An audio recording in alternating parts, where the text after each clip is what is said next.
मित्रांनो, ट्रॅक्टर भाड्याने देऊन महिन्याला 30,000 ते 50,000 किंवा अगदी 1,00,000 रुपये कमाई होते, असे अनेक जण सांगतात. पण खरंच एवढी कमाई होते का? आज आपण ट्रॅक्टर भाडे व्यवसायाचा पूर्ण हिशोब पाहणार आहोत. उत्पन्न, डिझेल खर्च, ड्रायव्हर खर्च आणि शेवटी हातात किती नफा उरतो तेही. नमस्कार मित्रांनो, मी समाधान महाजन आणि तुमच्या चॅनलवर स्वागत आहे.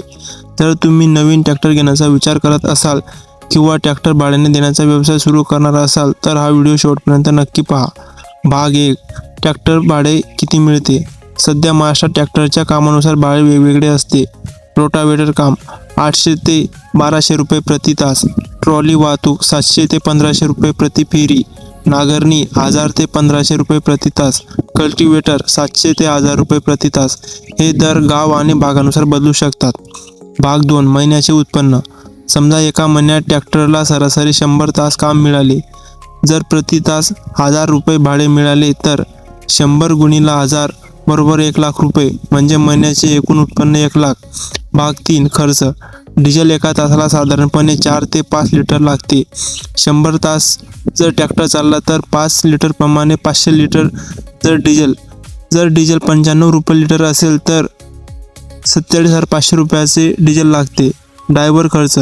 ड्रायव्हरचा पगार महिन्याला 10,000 ते 15,000 धरू, आपण 12,000 धरू. देखभाल, ऑइल, फिल्टर, सर्व्हिस, टायर यासाठी किमान 5,000 रुपये खर्च धरू. भाग 4. नफा. उत्पन्न 1,00,000, डिझेल 47,500, ड्रायव्हर 12,000, देखभाल 5,000, एकूण खर्च 64,500, शिल्लक 35,500, म्हणजे साधारणपणे महिन्याला 30,000 ते 40,000 नफा मिळू शकतो. महत्त्वाची सूचना. पण मित्रांनो, वर्षभर काम मिळत नाही. काही महिने खूप काम असते तर काही महिने ट्रॅक्टर रिकामा असतो. त्यामुळे ट्रॅक्टर घेताना फक्त कमाई बघू नका, तर कामाची उपलब्धता आणि कर्जाचा हप्ता देखील लक्षात घ्या. तुमच्या भागात ट्रॅक्टरचे भाडे किती आहे ते कमेंटमध्ये नक्की सांगा. आणि ट्रॅक्टर, शेती आणि व्यवसाय संबंधी असेच व्हिडिओ पाहण्यासाठी चॅनलला सबस्क्राईब करा. पुन्हा भेटूया पुढच्या व्हिडिओमध्ये. धन्यवाद.